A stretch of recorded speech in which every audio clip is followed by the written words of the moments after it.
Muxtar doktor Leonlarni boshqarib, diqqon baliga yordam qilib 350 ming pul to'latmadim degan gapi qip-qizil yolg'onchilik. Isbot bilan yo'llab beray. Avval o'zining degan gaplarini anglab beqinglar. G'olchilik bir bal qildi, manda qilib, uni do'vargandiki, u Nurmuhammad buni arz qildi. 350 ming to'lashga.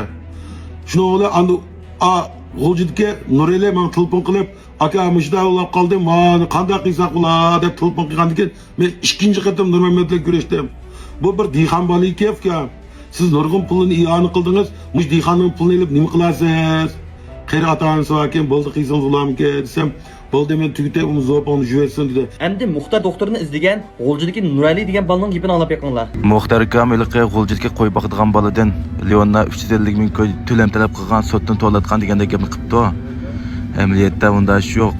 Endi bosh saqchiqandan to'latgan degina, saqchiqanni to'ltab sen mushta bir boshqalarningki huquq manfaat ta'sir etkizsa, bu da nimni to'xtatmasang, sotdan to'ltib qilish mumkin degandek bir ogohlantirish bergan. Men bani yo'q deyman, shuni chiqarsangmi bo'ladi.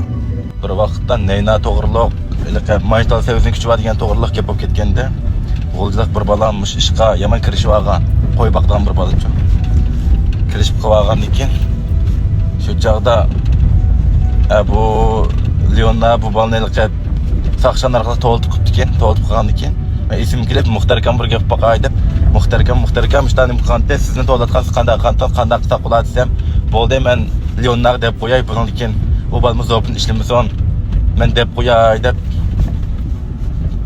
to'sib qolgan o'xshaydi shu chog'da deb qo'yay deb boshini tugitib etdi oxirida biz maka bo'ldi deb rahmat degan bo'ldik balg'ima Muxtar akamga desam men deb qo'yay dedi deb o'chat ortiq qo'yilmabdimi ancha bir sot bir gapli bo'lib o'tirdi bir kelishib qolgan o'xshaydi deb chiqib hozir ham emnis qilyaptim bu Muxtar akam Leonna bilan ag'inib ketgan o'xshaydi faqatla.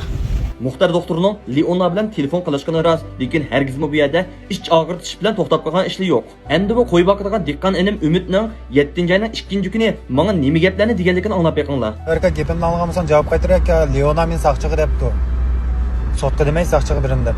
Shuningdek aka Li Paychoso Jubovshingmi birini avatibdi va 3 kun 5 kun tutib turishdi.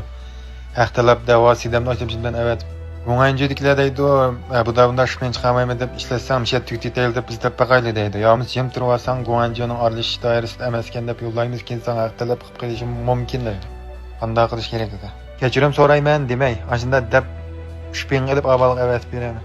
Men o kuni Umid inimga sen mushta taklifga uchragan bo'lsang, uydagilaring ansirab qolgan bo'lsa, bo'ldi bu ishdan to'xtagan, filmlaringni o'chirib etgan, kechirim so'rab film ishlab o'ziga yo'llab bergin degan. Aldamchilikka qarshi turishda fidoilarni majburlab turib cho'qim film ishlaysa degili bo'lmaydi. Uydagilari Umid inimizdan ansirab qolganlik uchunla bu inimizni bo'ldi sen so'zlamagan, uydagilarning gapini anglagan degan. Bu Umid inimiz o'zining shu qiziqarlik bo'lgan tafakkurlari bilan har xil usullar bilan shu aldamchilikka qarshi turgan holatini hammamiz yaxshi unutib qolmadik deyman. Albatta men shaxsiyatchilik qilib turib Umid inimsen bek yaxshi so'zlayding, cho'qim bu yo'ldan qaytsang bo'lmaydi deb uningga nurg'un gaplarni qilsa balkim anglab kelishim mumkin-di.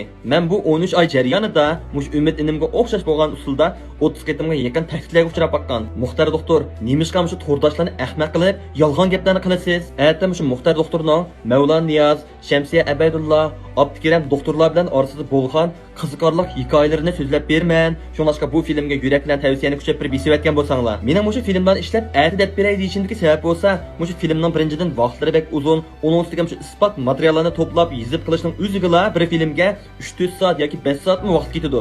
Agar quruq tuhmat, yolg'on gaplar bilan isbotsiz so'zlagan bo'lsam, buncha bola avar bo'lib ketmaydim, atimi deb o'tamaydim. Shuningdek to'g'ri tushuninglar, bu filmga yurak bilan tavsiyani besib aytinglar. Ondan shu to'rdoshlardan o'tinadigan bir ishim bo'lsa, har qanday bir to'rdosh hech qanday bir odamga cho'qinmanglar.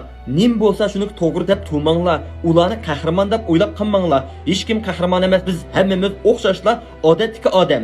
Bir ishning to'g'ri xatoligini hukm qilgan vaqtimizda ular bo'lgan cho'qinish hissiyotimiz bilan emas, ahli tafakkurimiz bilan qilaylik. Mayli boshqalar bo'lsin, mayli men bo'laylik, cho'qim o'zingizning ahli tafakkurdan o'tgandan keyin ondan keyin hukm qiling. Hargizmi ma odamga men bek cho'qindim, ma odamni bek yaxshi ko'rdim, hurmat qildim.